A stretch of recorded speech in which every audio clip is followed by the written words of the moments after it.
Wyoming Territory, June 1881. The wind was sharp that morning, tearing across the plains as the stagecoach rolled into the dusty town of Larkspur Bend, wheels kicking up dry earth, the sun already high and merciless.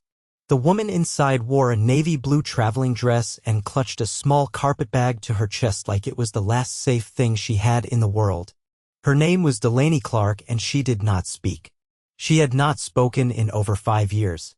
When the door opened, she stepped down slowly, boots touching the packed dirt with care.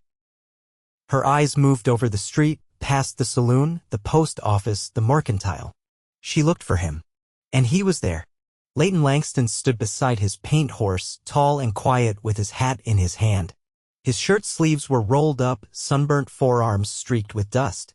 He looked like a man used to silence, used to waiting. And he watched her with a steadiness that did not waver.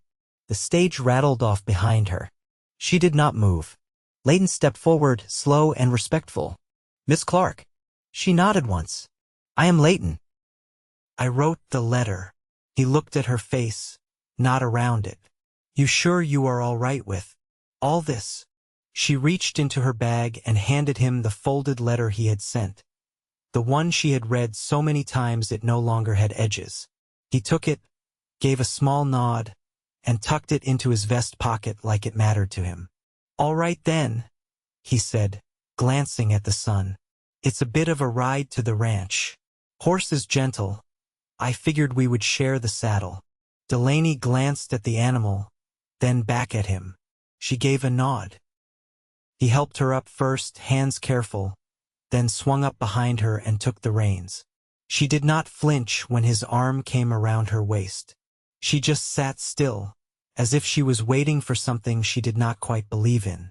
They rode out past the edge of town, where the land opened up wide and wild. The wind carried the scent of sage and cattle.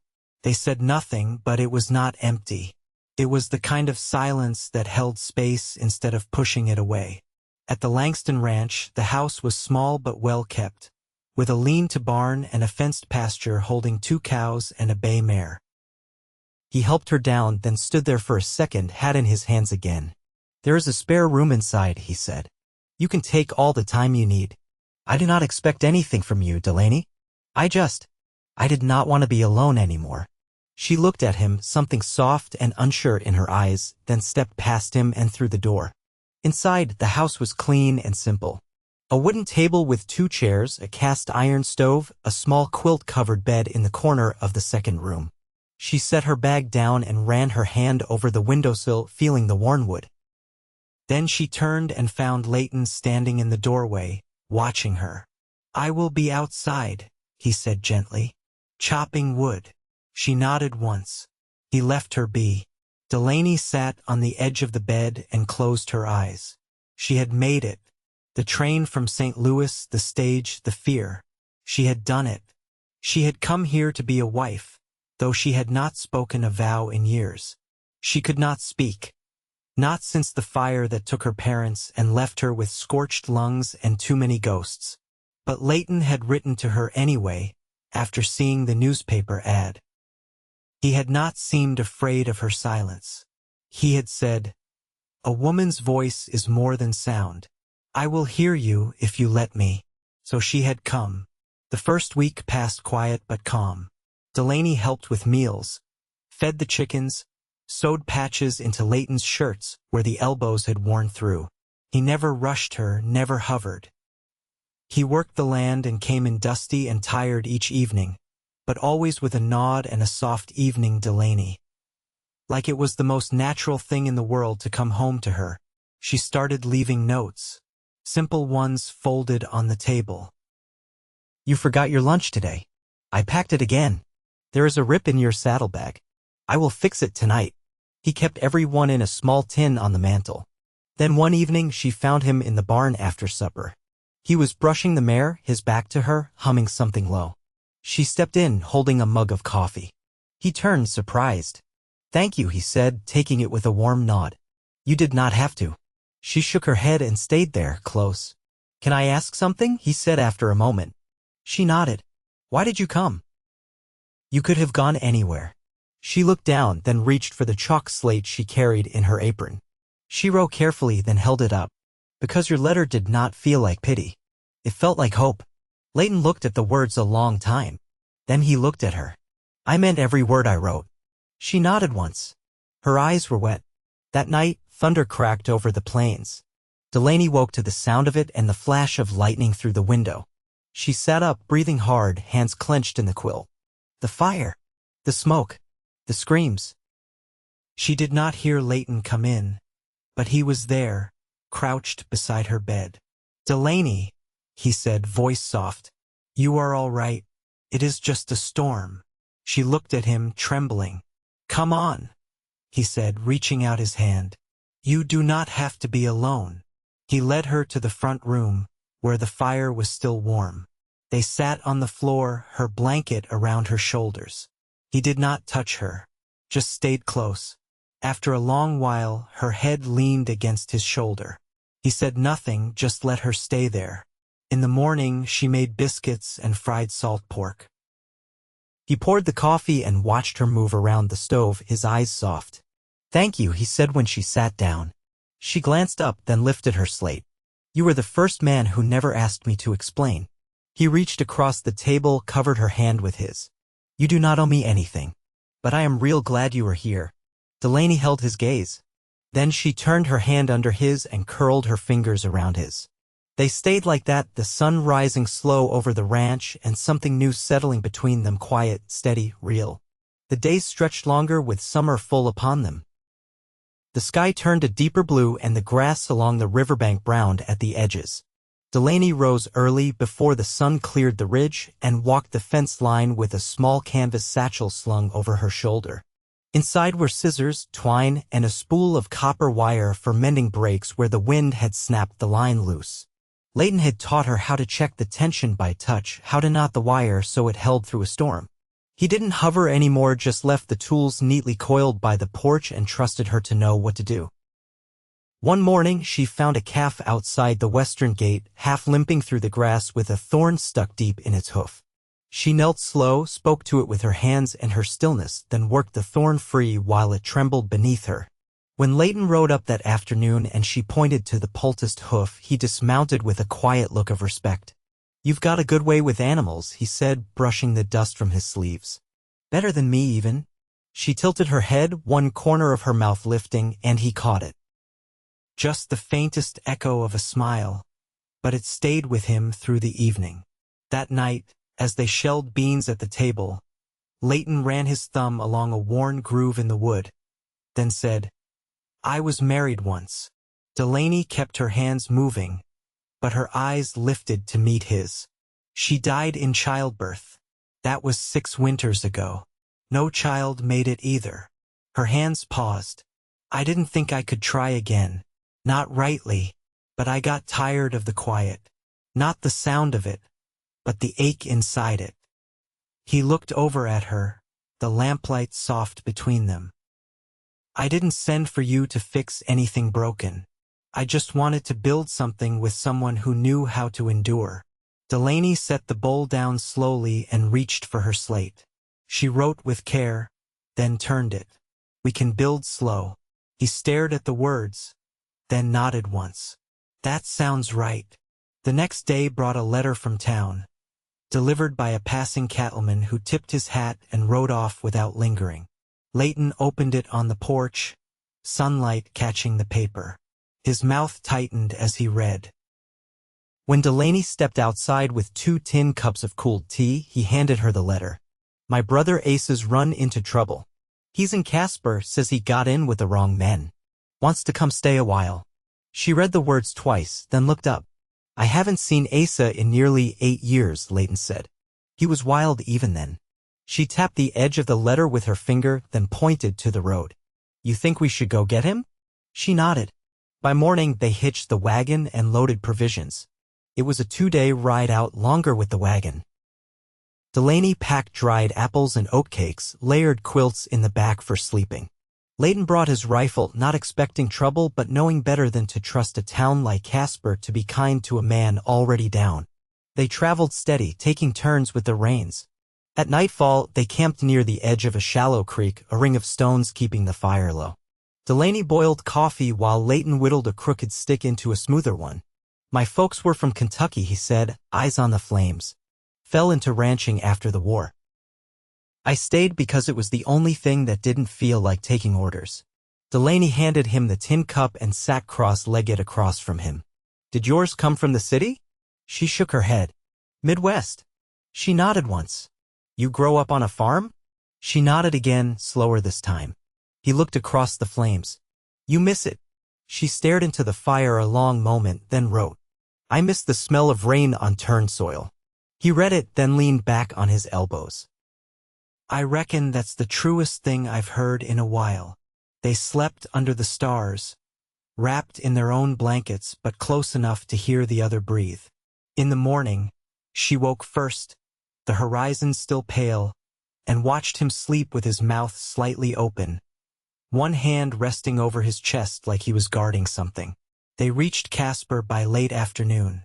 It was a hard-edged town, half-baked under the wind, with more whiskey than mercy and too many men who watched a woman like Delaney as if she were a wager. Leighton found Asa half-drunk at the back of the livery stable, dried blood on one cheek and a busted lip. He was smaller than Leighton, leaner, with eyes that shifted too fast. Thought you weren't coming, Asa said as he leaned on the stall door. I nearly didn't, Leighton said. You still owe me for that mule. Asa grinned through cracked teeth. That mule ran into a canyon. You chased it. I was drunk. You still are. Delaney stood beside the wagon, silent and steady. Asa looked her over, then tipped his hat without a word. They left before nightfall, Asa curled in the back on a pile of feed sacks. Delaney didn't sleep that night. Neither did Leighton. They sat near the reins, saying nothing, watching the stars move overhead like slow sparks across a black sky. When they reached home, Delaney stepped down first and carried water from the well. Asa stayed back, watching her with something unreadable in his eyes. Is she deaf? He asked when Leighton passed him a cup of water. No, Leighton said. She just don't need words to be understood. Asa looked toward the porch where Delaney had gone inside to hang up her shawl. You always take in strays, brother? Leighton didn't answer. That night, after Asa had fallen asleep in the barn with whiskey thick on his breath, Leighton leaned against the porch rail and watched the wind tug at the grass. Delaney joined him, her shawl wrapped tight. He looked at her. You all right with him staying a spell? She wrote slower than usual. He won't stay long. He read it, then set the slate aside and reached for her hand. This time, she let her fingers curl around his without hesitation. The wind swept past them, carrying the scent of the hills. Neither of them spoke. They didn't need to. By the end of July, Asa had taken to sleeping in the hayloft, rising late and wandering the pasture with a flask tucked under his coat. He spoke little unless spoken to and left his chores half done more often than not. The cattle didn't mind him, but the hens scattered whenever he came near, sensing what the others already knew, that he carried too much restlessness in his limbs to be trusted near anything fragile. Delaney watched him from the doorway one morning as he dropped a pail of feed and cursed the sky like it had wronged him. She didn't flinch, didn't turn away, just gathered the linens from the line and folded them over her arm with quiet precision. That evening, as Leighton mended the hinge on the barn gate, his hand slipped and split the skin along his thumb. He hissed under his breath, wiping the blood on his pants. Delaney was already beside him, taking his wrist and turning it with gentle insistence.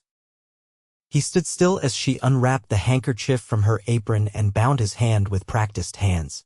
You've done that before, he said, watching her work. She looked up at him, then nodded once. Her eyes held something deeper than habit, something remembered. Did you tend wounds for someone? She hesitated, then wrote in small, careful lines across her slate. For my father. After the war. Leighton read it slow, then looked back at her. He make it home? She shook her head. He didn't ask more. He just stepped aside so she could finish tying the knot. Later, as they sat side by side on the porch steps, he tapped his boot heel lightly against the wood. Stars blinked above the ridge, and the cattle lowed somewhere beyond the fence line. Do you ever think about leaving? He asked, not looking at her. She tilted her head. Not me, he said. This place. This life. Delaney reached for the slate. I think about who I became to survive it. He exhaled through his nose, slow. I think we both did. She didn't write again. Just rested her head against his shoulder and let the stillness settle around them. The following week brought heat thick enough to dry the well's edge. The creek ran shallow, and the cows clustered under the cottonwoods, tails flicking at flies. Delaney tied a damp cloth behind her neck as she hauled water from the spring farther up the ridge. She returned with her sleeves soaked and the tin pail sloshing against her knee. Asa sat on the porch rail when she arrived, watching the horizon with a glassy look. You don't talk, he said without turning. But you see everything. She set the pail down and met his eyes. I don't mean it cruel, he added. Some folks use silence like a wall. Yours feels more like a road. Delaney didn't respond. He rubbed his jaw. You know he never talks about what he saw out east? When he came back, he wouldn't go near a town for 3 years. Slept in the barn. Ate by the fence. Her brow furrowed. I was 16, Asa said. Didn't know how to reach him. Still don't. But he's different now. Since you came. Delaney sat on the step, hands folded in her lap. Asa looked at her again. You're not just passing through, are you? She shook her head once. Good, he said, then stood and wandered off toward the barn, shoulders slouched but lighter somehow. That night, Leighton found her in the kitchen, the lantern low and the smell of yeast rising from a loaf she'd shaped by hand. He leaned against the doorframe, watching her fingers press the dough. I used to think I needed to earn peace. Like it was something I had to fight for. She glanced at him. But you remind me it can be quiet. Soft, even. Delaney wiped her hands on a rag and stepped closer. She didn't reach for the slate. Instead, she took his injured hand in both of hers, pressing it gently against her chest, just over her heart. Leighton looked down at where they touched. You don't have to say anything, Delaney. I hear you. She nodded, eyes full and unwavering. He bent his head, close enough to brush his brow against hers. You reckon we could call this home? You and me. She reached behind her and lifted the slate from the shelf, wrote only 2 words and held it up. We are. He closed his eyes for a breath, then opened them and smiled not wide, just sure. Outside, the wind stirred the leaves, and the sound of it moving through the grass was the only thing between them. Inside, the bread rose slow and steady, the way all good things did. By mid-August, the air changed.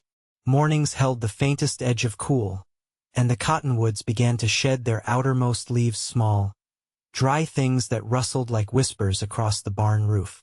Delaney rose before sunup as always, but now Leighton was already at the stove when she entered, pouring hot water into the enamel basin for washing. I figured you'd be tired from yesterday's ride, he said, setting the kettle aside. That heifer's got a mind of her own. She dried her hands on her apron and glanced toward the window where the sky blushed pale pink. She touched her shoulder lightly, the place where the calf had knocked her into the fence post. He noticed. You hurting? She shook her head, then tapped her fist gently over her heart. Leighton watched her a moment. That kind of sore don't leave bruises, he said. Still real, though. She didn't answer. She just stepped to the cupboard and pulled down a tin of dried rosehip leaves, spooning some into a pot. He filled it with water and set it on the stove without a word. Outside, Asa was splitting kindling with too much force, the blade sticking crooked in the stump. Leighton stepped out onto the porch, pulling his suspenders into place. You been sleeping all right? He asked, not unkindly. Asa shrugged. Wind keeps me up. It's been still 3 nights running. Then maybe it's something else. Leighton leaned on the post. You planning to stay through fall? Asa didn't look up. Don't reckon I've decided. You planning to decide before the frost sets in? Asa yanked the axe free and wiped his brow with the back of his hand. I don't know, Leight. I never was good at settling. That's plain, Leighton said. But if you're gonna stay, you work proper. No more half days and whiskey by noon. I didn't ask to be taken in. You didn't have to. You're my brother. Asa's shoulders sagged. You always did try to fix things that couldn't be fixed. Leighton turned to go back inside. Not trying to fix anything. Just trying not to lose what's worth keeping. Later that afternoon, Delaney stood behind the house, scraping root vegetables with a worn blade knife. The wind carried the scent of dry hay and iron. Asa wandered over from the barn, hands in his pockets, hat low over his eyes. You always this quiet? He asked, easing down onto an overturned barrel. She paused, then nodded. He looked out across the pasture. I wonder what kind of woman my brother thought he was asking for. Delaney didn't move.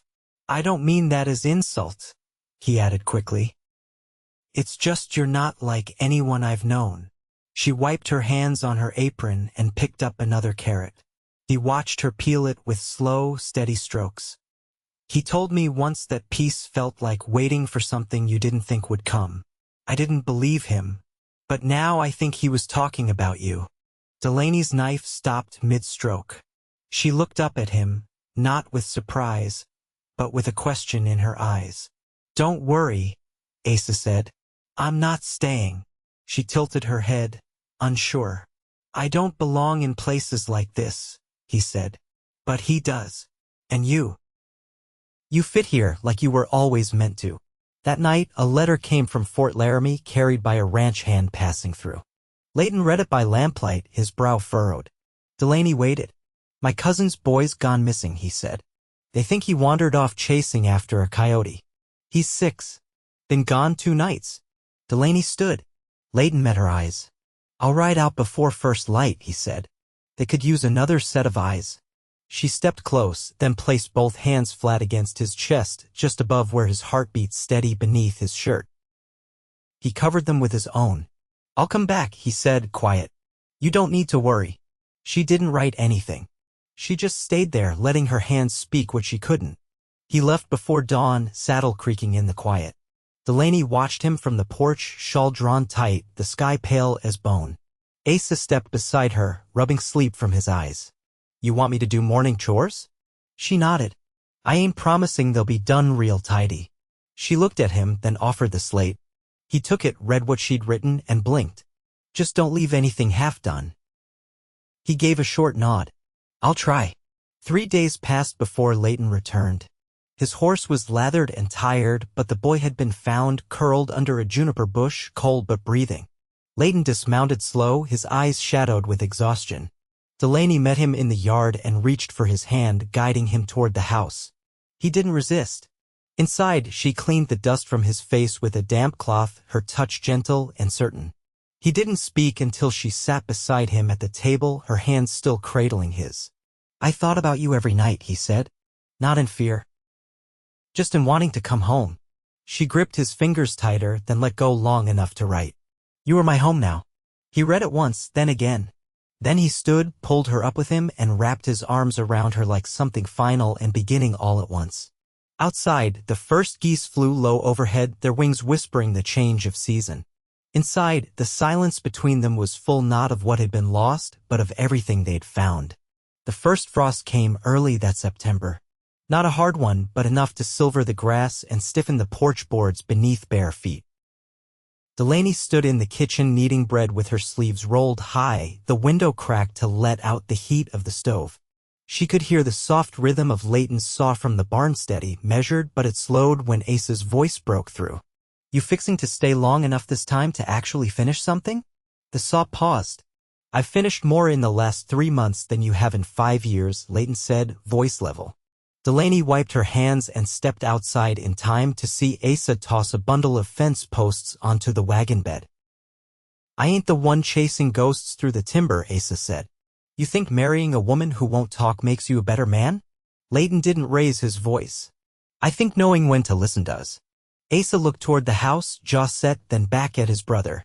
You were always so certain you were the one doing the saving. I never thought that, Leighton said. But maybe I finally learned how to stay still long enough for something good to take root. Asa said nothing more. He climbed onto the wagon and drove off toward the far pasture. Delaney didn't follow him with her eyes. She crossed the yard to Leighton and rested her hand on his forearm. "I'm all right," he said, softer now. "He's just trying to figure out where to put himself."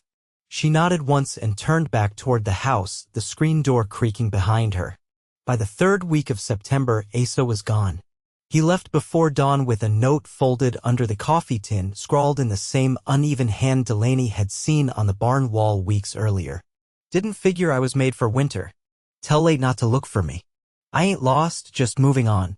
There was no goodbye. Just the absence of his boots by the door and the quiet that came when a restless thing finally gave up trying to settle. Leighton read the note once, then set it down and poured 2 cups of coffee. Delaney took hers without asking. "He left the tools hung proper," Leighton said. "Even coiled the rope." She sipped slowly and waited. "I don't think he'll come back," he said. She touched her fingers lightly to his wrist, then reached for her slate. "Some folks don't need roots. Just a wind that doesn't blow too hard." He read it with a sad kind of smile. He always did chase the wind. That afternoon, Delaney brought out the quilt she'd been piecing since midsummer. She spread it over the clothesline, letting the light fall across the stitched squares. Each piece came from something old: a worn shirt of Leighton's, a scrap of her father's work apron, the hem of a dress she'd worn the day she left St. Louis. Leighton stepped out from the barn and stopped beside her. "That's a fine thing. I stitched it for winter," she said. He looked at her, startled. "You spoke." She nodded once, eyes steady on his. He reached for her hand. "You don't have to." "I want to," she whispered, the words thin but certain. "With you." He touched her cheek, slow. "You never needed to speak for me to hear you. But I'm glad to hear your voice." She leaned into him and he wrapped both arms around her like he'd done it 100 times already. There was no ceremony to it, no sudden declarations. Just 2 people who'd learned each other slowly and well. As the days shortened, they fell into a rhythm marked by small things: the hush of snow on the eaves, the smell of sagewood burning in the stove, the way Leighton would reach for her hand without needing to look. Delaney began humming while she cooked, soft, tuneless sounds that filled the space between them like warm light. They married on the 2nd Sunday of November. No guests, no preacher, just a binding of hands and a promise spoken in the quiet of their home, with a Bible open on the table and snow falling outside. Leighton kissed her like he meant to keep her, and she kissed him back like she'd already decided she was home. They sealed the corners of the windows against the cold and stacked firewood high. Delaney began teaching Leighton how to read the herbal books she'd brought west, tracing Latin names with her fingertip while he sounded them aloud.